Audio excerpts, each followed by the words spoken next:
Hey guys, today is Wednesday, February 11th, and it is comic book reviewing time. Yes. Getting started with I put the comics on the wrong side. This is so embarrassing. I'm not used to that. Okay, starting with Marceline Gone Adrift, part 2 of 6. First of all, really like the cover to this one. Like how it's like a full no border thing. It's just I don't know. I think it looks pretty nice. So picking up where we left off last time, Marceline is drifting aimlessly through space after being catapulted out of Oo by Princess Bubblegum in order to protect the Candy Kingdom. And we immediately jump back to Oo, where we see somebody trying to make money off of her passing, basically capitalizing on people's sadness for Marceline, which sadly happens in the real world too whenever a celebrity dies. And when you really think about it, Marceline is the closest thing that Oo, or at least the Candy Kingdom, has to a celebrity, being kind of a rock star. Sorry, my allergies have come in, which should mean at least, spring's coming early. My allergies are usually a pretty good sign of that. So yeah, we start off with kind of Oo in mourning and trying to buy their sadness away before flashing back to kind of more earlier points in Marceline and Bubblegum's relationship, where Bubblegum is still building the Candy Kingdom and Marceline's playing kind of in smaller venues. And I think it's really neat. This really is shaping up to be a kind of girlfriend story, a story about a relationship between two girls, which seems to be kind of in vogue nowadays, which is pretty neat. You have Frozen, you have Legend of Korra, which ended on that sort of note, and now you have this book, which is very much about Bubblegum reminiscing about her and Marceline's relationship and where it came from and where it might go, and feeling really bad that she had to kind of throw Marceline into outer space. Yeah, as a fan of both of these characters, as a fan of the show, and as a fan of the relationship in the show, which is alternatively friend and more than friend, I'm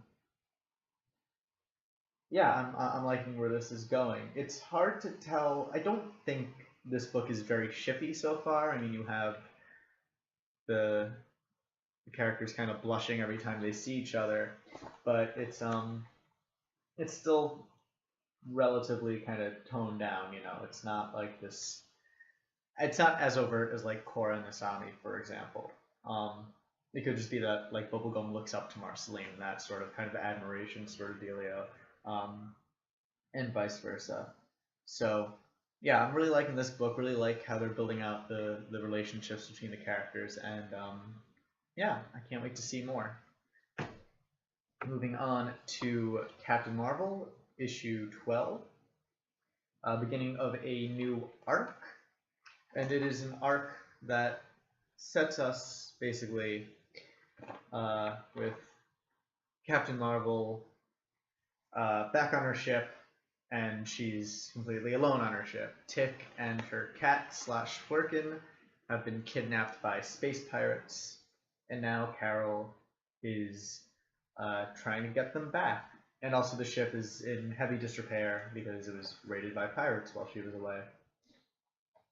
So she gets the ship up and running-ish before deciding to follow the pirates, which takes her to the Endless Envelope, which is a timey-wimey, spacey-wacy kind of hole in time where it's bigger on the inside. So she tries to cut across this piece of space, and as she does, it kind of expands as she's going through it, which means that it's going to take longer for her to cross through it than it would have been to go around it. And she has to deal with whatever is in this mysterious, bigger on the inside space, including this thing, which seems relatively harmless so far despite its size. Meanwhile, the pirates who kidnapped Tick and the cat are planning to use the cat as a weapon. Because of course they are, because, cats are evil. So yeah, pretty good start to an arc, starting at ground zero and having Carol Danvers fight her way, to save her friends and to get back everything, basically. And again, really good writing from Kelly Sue DeConnick. Hasn't really been bad yet. Dialogue seems very natural. Carol is very sarcastic, but not like annoyingly sarcastic like some of these characters can be. And the art is really good too, especially the facial expressions. You can tell when Carol's nervous, when she's angry, everything like that. Just very well done art. So there we go. Moving on to Amazing Spider-Man, number 14, the almost last arc of Spider-Verse. The conclusion to the main story, but we still have one last issue to go, which serves as an epilogue. So we begin where we left off with the previous issues, where we have all of the spiders storming Loomworld, getting the other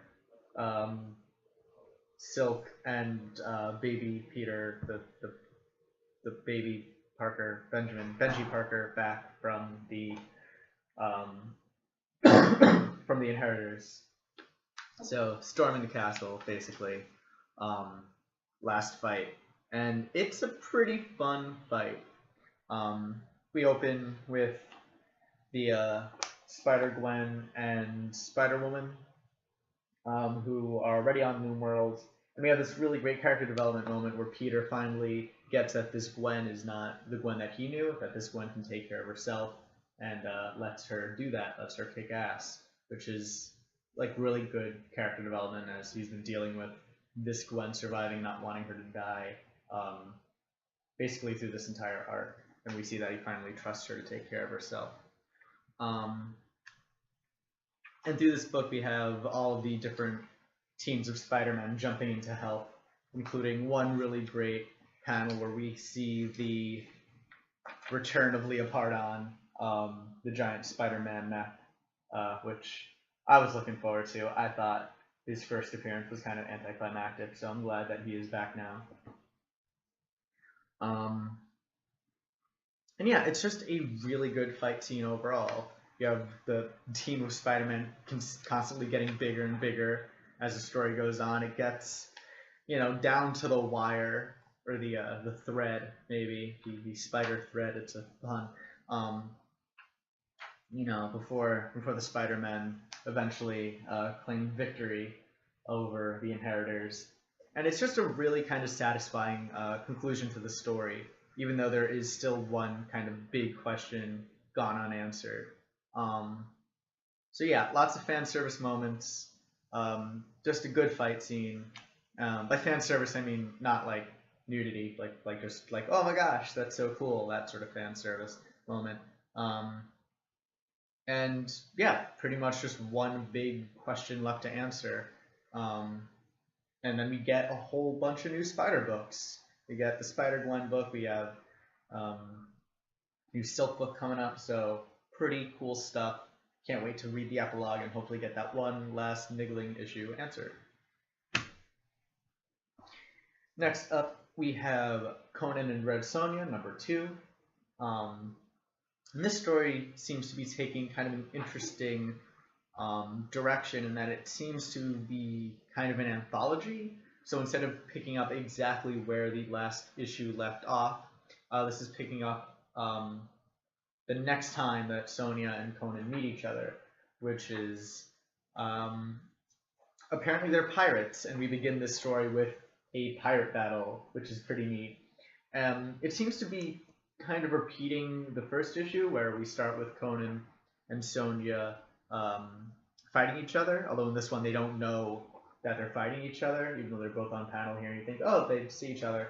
Sonja thinks that Conan's crew is are slave traders, while Conan's crew just thinks that Sonja's boat is a like a regular ship, and they're trying to thieve it for its gold, which it doesn't really have.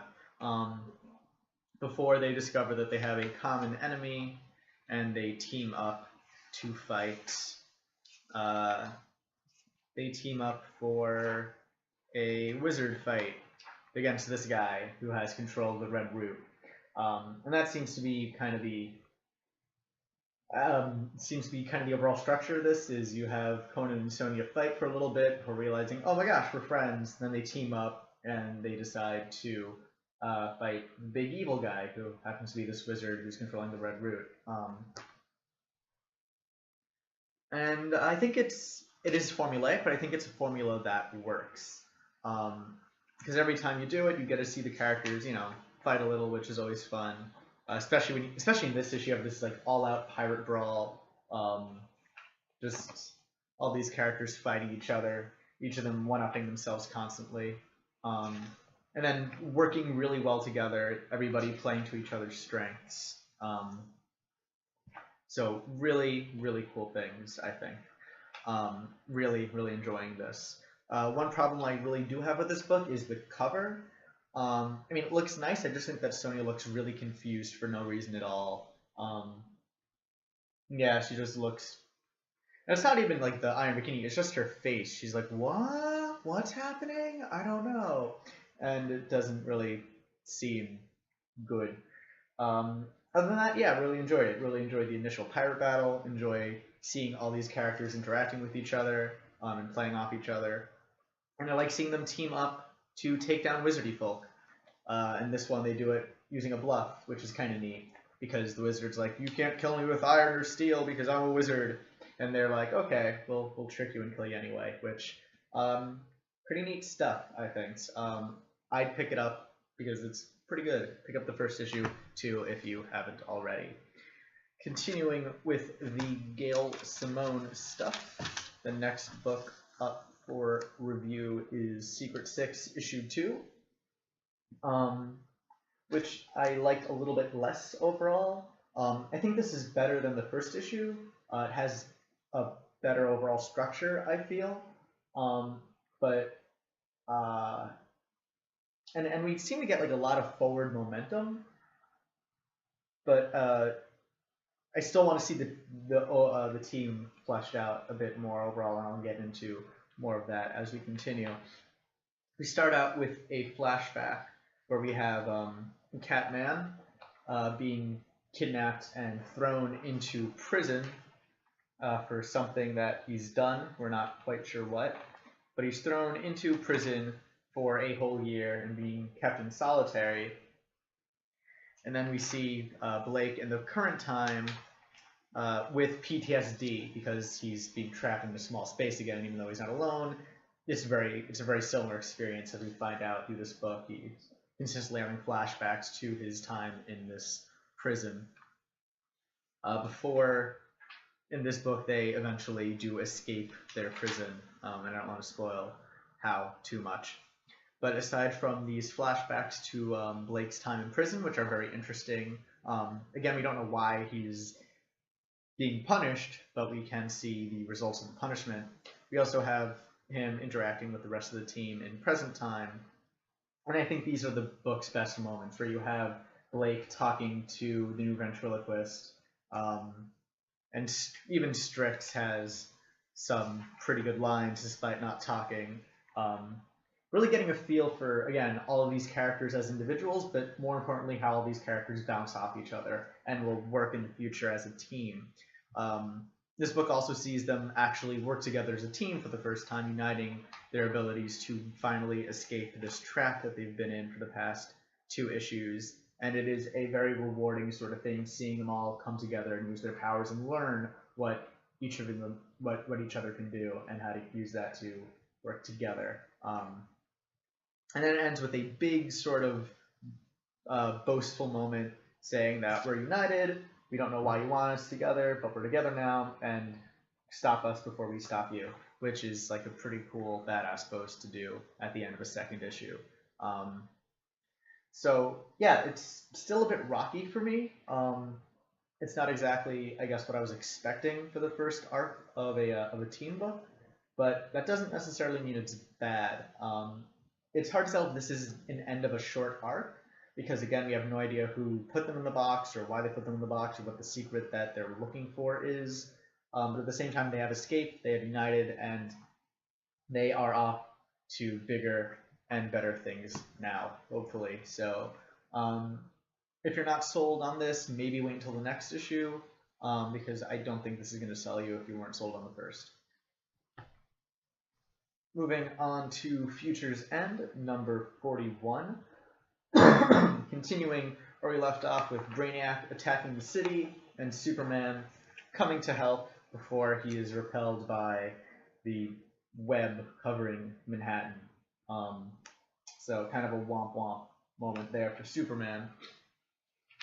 We then catch up with Hawkman and the rest of that gang as Hawkman just decides, I'm going to beat the fuck out of Brainiac, which leads to a very interesting thing, because as he enters Brainiac's mouth, or Brother Eye's mouth, or whatever this thing is supposed to be, we get this great spread, which looks kind of like the promos that DC have put out for Convergence, where it's the entire multiverse right here. So you have Batman 66, you have what looks like Thunderworld, you have kind of classic Golden Age DC comics over here, you have Old Donna Troy, Red Sun, Superman, you have classic Alan Scott Green Lantern and Jay Garrick Flash. What looks to be, I have no idea what this, I think this is Son of the Demon? Not Son of the Demon, when Bruce duels Ra's al Ghul, but then you have Ambush Bug in the background I just noticed over there. So yeah, lots of really neat stuff all kind of folding into each other. And then Hawkman, he's blasted back by Brainiac and seems to be, he goes through kind of all of his continuity forms before dissolving, I guess, out of every continuity. It's hard to tell exactly what's happening, but it looks very interesting. Is all I can really say about that. We then meet up with Batman, Plastique, and Tim Drake as they storm Turf Attack. I think that's the least kind of rewarding story out of this right now, because Batman eventually splits up from Drake and Plastique, and they go off to do their own thing. And neither of those attempts feels like it leads anywhere quite yet. Which again is kind of a frequent sort of falling out I have with this book, is that it will split up things and not take them to conclusions, or at least to a place where they feel like they've accomplished something.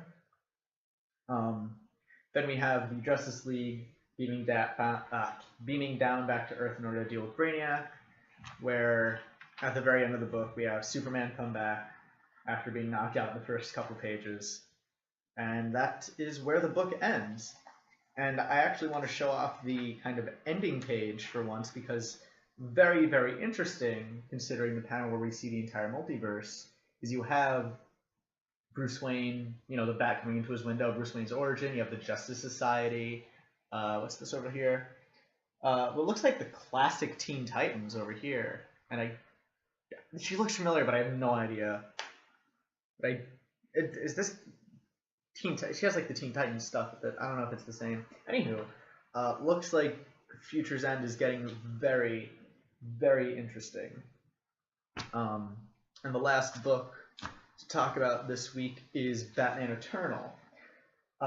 Issue, what are we, 44? 45, issue 45.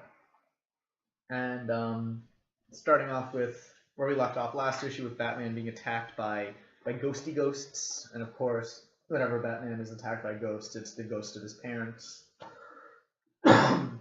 These turn out to be kind of illusions created by this guy, Mr. Bygone, I think he's called. Yeah, Mr. Bygone. I don't know if he's a villain. I don't know if he's a villain in Batman continuity, if there's a new person. he really kind of seems to spring out of nowhere. Batman was attacking Milo or that other professor, and then he just shows up with all these ghosties out of nowhere. Batman solves this problem by punching him in the face, which doesn't really seem... It seems kind of lazy. It's like, yeah, these ghosts, and Batman just decides, I'm going to punch the guy making them. I mean, it makes sense, but it feels kind of cheap. And we have the ghost punching continue with Batwing. In previous issues, he coated his knuckles with nth metal, so he's dealing with his ghost problem in much the same way before meeting up with Jim Corrigan again. And then Batman, Corrigan, and Batwing meet up again to talk about where all this is coming from, trying to get to the bottom of this once and for all. We also have a few pages with Harper Row and spoiler, Stephanie Brown, as they keep on considering this discussion: is Batman good or is Batman bad? You know, which side is Batman on? Is there a good? Is there a bad? Is it that well defined? Before Harper leaves to try and save Stephanie with Batman. Then we have the ending to this issue, where maybe they reveal who is actually the man behind all of this, and they say a name. They say blank is who's behind this, and I don't want to spoil in this video.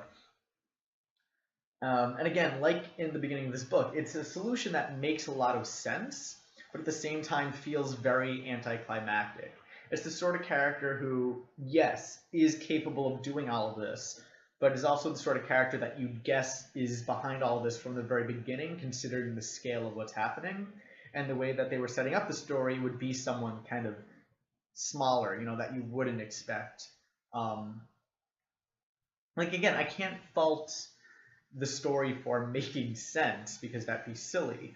And maybe it's just because I was expecting a big twist, and that's all on me as a reader. But it feels anticlimactic to basically say, you know, to take Batman in circles and just lead him this way and that way and this way and that way, and who's behind this? No, it can't be him. He's not blah, blah, blah. And then to have it be the guy who really is the only person capable of doing something on this large of a scale.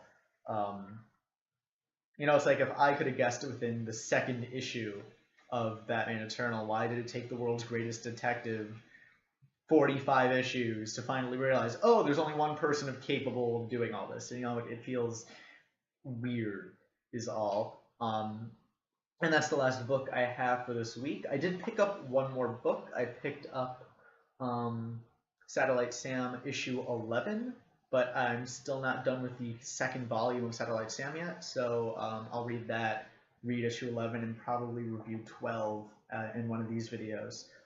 And I'm still waiting on Casanova Volume 3 to come out in the hardcover before reading Volume 4. And that is it for this week. That's it for this video. Pretty short one, which I'm glad, because I have somewhere to be, actually. So yeah, thanks for watching. If you watched this whole video, if you liked it, please rate it. If you have any suggestions, thoughts, anything whatsoever, including books that you'd like me to read and review, please post them in the comments, or if you want to private message me, again, feel free. If you want to see more of these every week or so, feel free to subscribe. Helps me out, makes me feel good about myself. And, you know, hopefully if you enjoy this, then watching them makes you feel good. That's kind of the point. And yeah, that's it.